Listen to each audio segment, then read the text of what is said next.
All right. Good afternoon, everybody. Chris Lester here. Today is November 17th, and next week is Thanksgiving. So I want to wish you all a happy Thanksgiving early. And without further ado, we see storm clouds ahead. I've been talking about this, and it's easy for me to play Monday quarterback, but the reality is we see things on the horizon. And I use analogies to sort of paint a picture. And it's not gloom and doom, but I did get a thank you from a client this week that we had made some adjustments.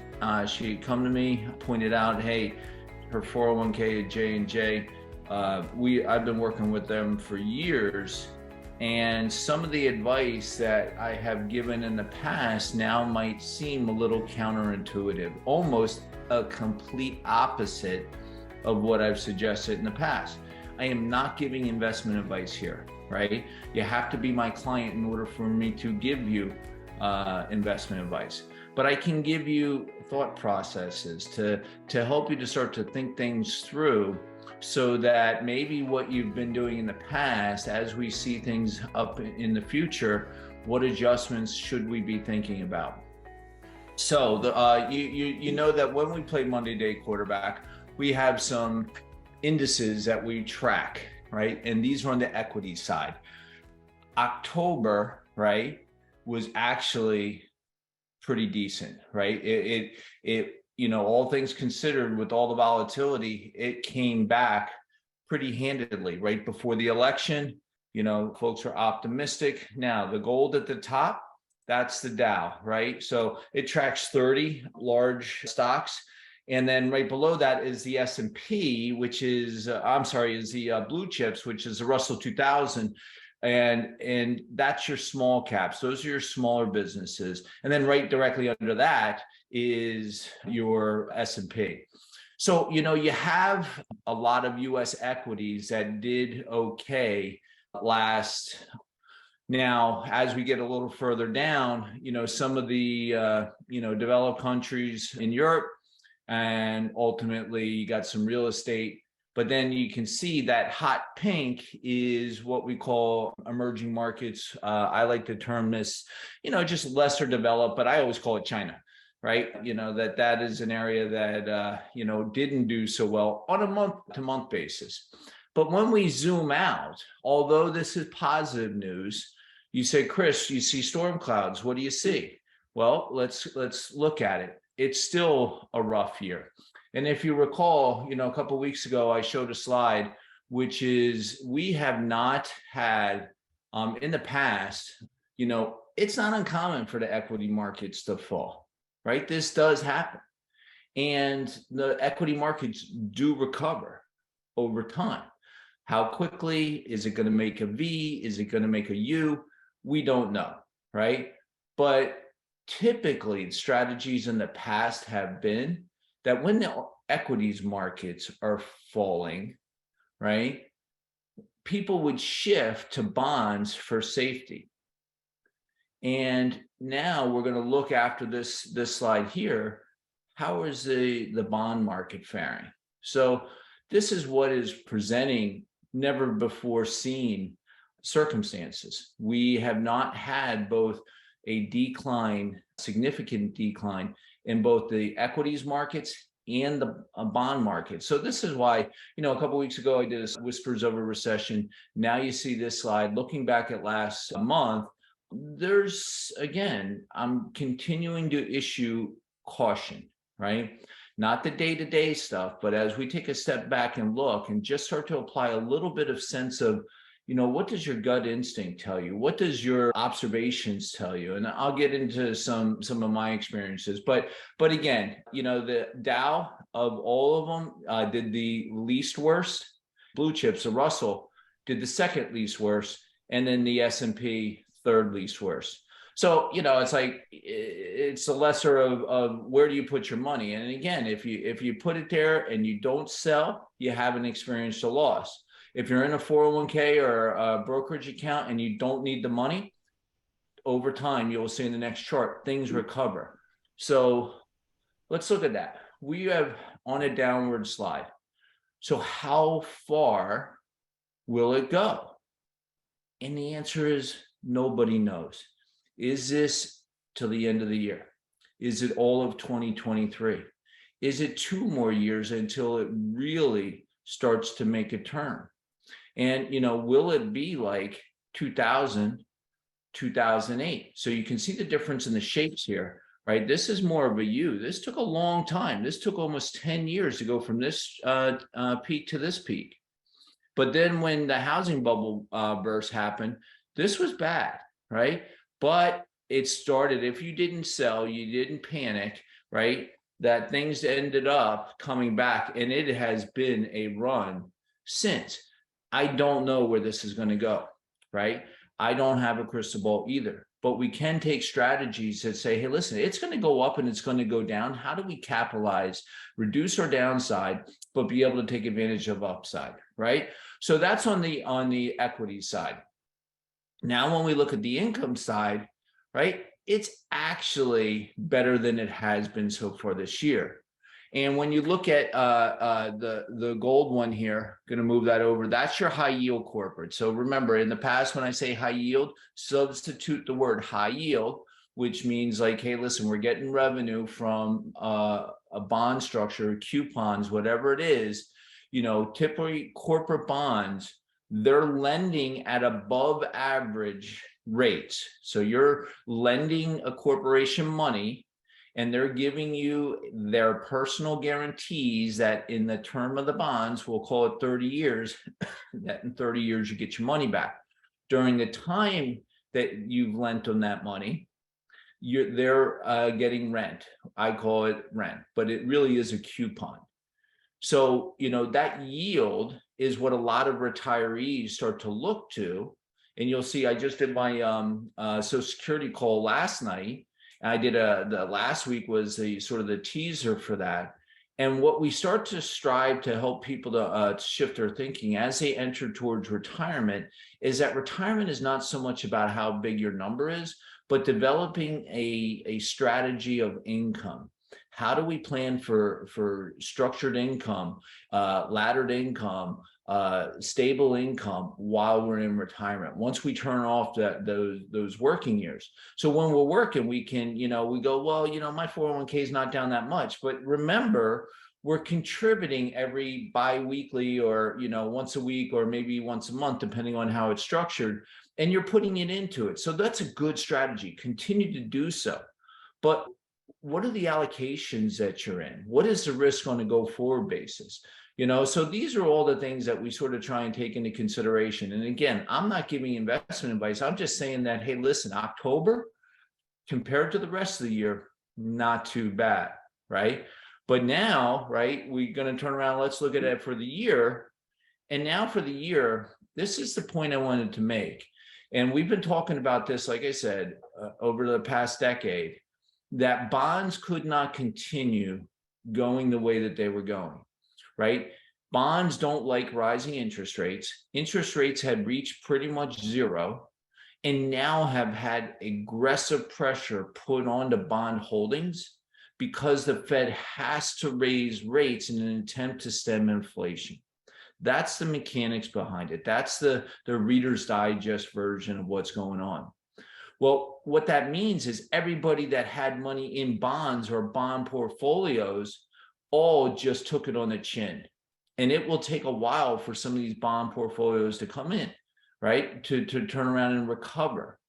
But you'll see that the yields that some of these things will start to throw off on a go forward basis. So if you bought a bond today, and I'm not saying to go out and buy a bond today, but I'm saying if you did, and it was a 30-year bond, and it was $10,000, and you were able to get some type of rate of say 6%, well, that's a pretty good deal over 30 years. And that's starting to be into the environment that we're starting to head back into. We're trying to get back to the way things used to be able to have a sense of normalcy, because what we've just experienced for the last decade has not been normal. And so with all of that, right, we're just trying to help you to understand. So, not to take away from the advice that I gave this client. And again, it just, to me, it starts to make a little bit of sense, which is, look, bonds, if you're in bonds right now, if you sell, you experience a loss. So what I said was, hey, what we had adjusted her portfolio several years back. But one of the suggestions that I said was change your contributions on a go-forward basis to purchase more of her company stock and the bond offerings within the 401k. And she sent me an email this week, and we gave that advice a couple months ago. And she goes, it started to recover. Now, I'm not working magic. We had a good month, right? October, so that helps, right? But it also starts to help buy some of these things on the dip, right? So just because this right now looks awful. I mean, if you turned around and you were a retiree, you had $1 million and you followed traditional advice. And traditional advice was, hey, put your money in some type of bond fund, into retirement. And if it throws off 4%, you're good. Okay, I can challenge that wisdom all day long. But let's say you follow that advice. Mathematically, that means that you needed 40 grand from your portfolio, 4% of $1 million. And that's fine until the market went down. When the market went down, and let's say that for whatever reason you were in these developed nations bonds, for whatever reason, somebody talked you into, China, right? Or these are treasury bonds. I'm sorry, that was on the other treasury. So last year, this was all the rave, 19%. This is high yield munis. So if you're a high net worth client, you bought munis. And I had this conversation with somebody 2 years ago. They couldn't believe it. I looked at their portfolio. They had $3 million in munis. I'm like, who put you in these?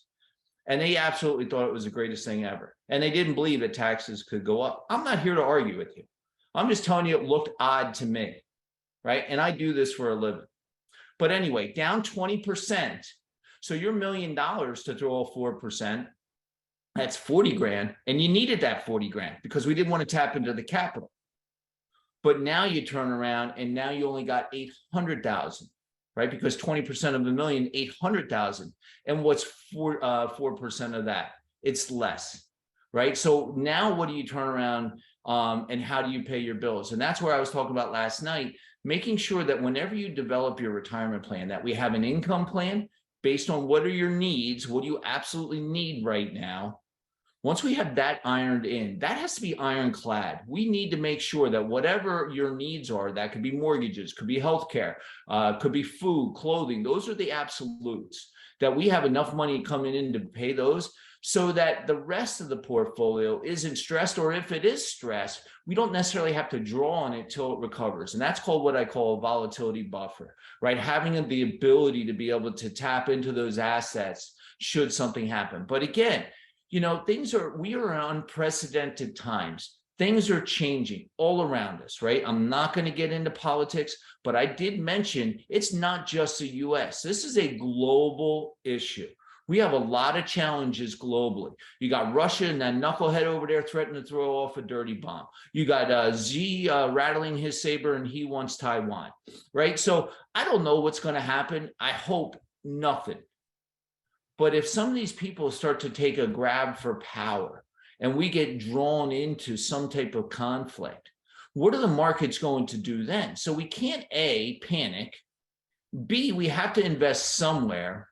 And C, we should have a strategy when doing so. So if some of those unprecedented things do happen, that we didn't get caught off guard where we absolutely didn't have a plan as we start to segue into retirement, that we didn't have a plan going, oh my God, I had no idea. Because again, that old adage, your 401k becomes a 201k overnight, that already happened in 2008.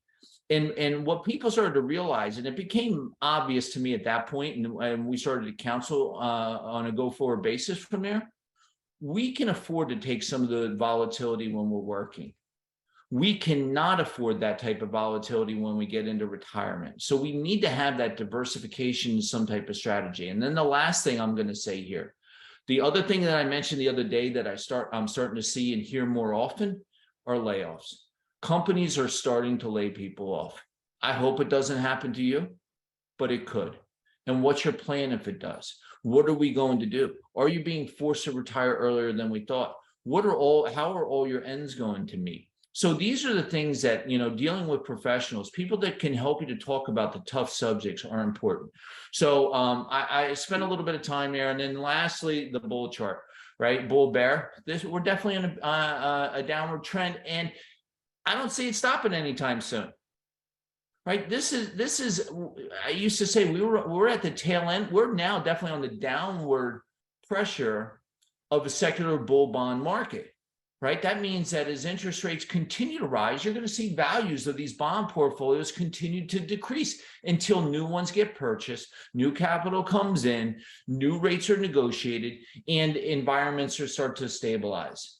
So this is the reality. So again, something, my suggestion, if you do have a 401k, don't reallocate what you currently have. Because if you turn around and say, hey, listen, I'm scared. This guy on the Thursday chat with Chris said, get out of bonds. Bonds are going to continue to go down. Not of your existing holdings. If you sell that tomorrow, you will take a loss. That's never good. What you do is you have to bide your time on that. You've already decided that's what you wanted to do. You bought target date funds. They're going to start to come into their terms. But what you can do is your contributions on a go-forward basis. You can start to think differently than maybe what you've done in the past, where I was maybe counseling for the last 10 years not to contribute into bond funds. Now I might actually say, hey, let's start to look there, because as interest rates start to increase, that yield starts to increase, that coupon starts to come in, you can negotiate new terms. That starts to make sense. And the last piece that I'll leave you with on bonds, just on income portfolios, remember, you do not own the bond. When you have a bond fund, you are holding, somebody else is buying and selling for you. So that's the challenge that you're faced with, is that it's not like you have one bond with a QSIP number that you can decide, hey, I'm going to hold on to it, unless you're very, very wealthy and have the ability to have a library of bonds to be able to meet your needs, to have and build in duration into your overall portfolio. Most people don't. Most people buy an index or buy a mutual fund that has bonds. And then from there they say, okay, and then they don't understand why they went down in value. Well, Chris said to keep contributing to that. So my point is if you're going to contribute and we're going to diversify within an ETF or a mutual fund of bonds, do so with your future contributions, but don't get out of what you're in until you've talked to an advisor and gotten some type of risk assessment on your overall portfolio. Hopefully that made sense. Lastly, so why do I see storm clouds? First time since we've been doing this that I've seen numbers this high.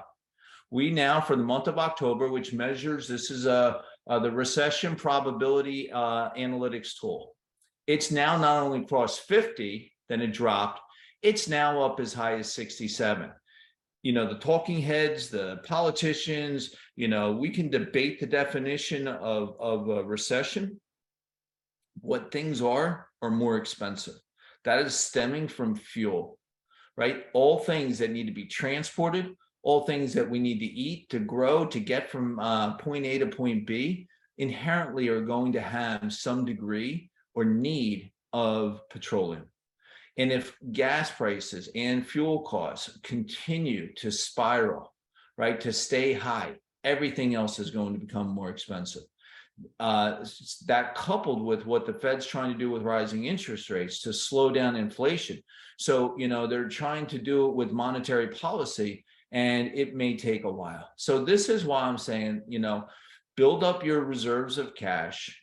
Make sure that if you have your job, now's not the time to quit, right? Make sure you're working harder than the guy next to you. So if that pink slip comes in, it doesn't come to you, right? These are the things that we can actually do to have some degree of stability in what we're doing.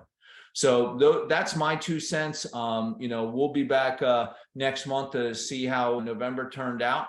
But before we go any further, if you haven't seen this video that I put online, either on LinkedIn or on my Facebook post, I was up in Ringo's, Madalina's, been eating their food since I was a kid, right? I grew up in Neshannock, for those of you that don't know, and lived in Flemington with my first wife.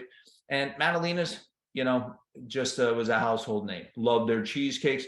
But we started giving out apple pies to our clients and people that were, hey, just even interested. You don't even have to be a client, but you do have to make a trip.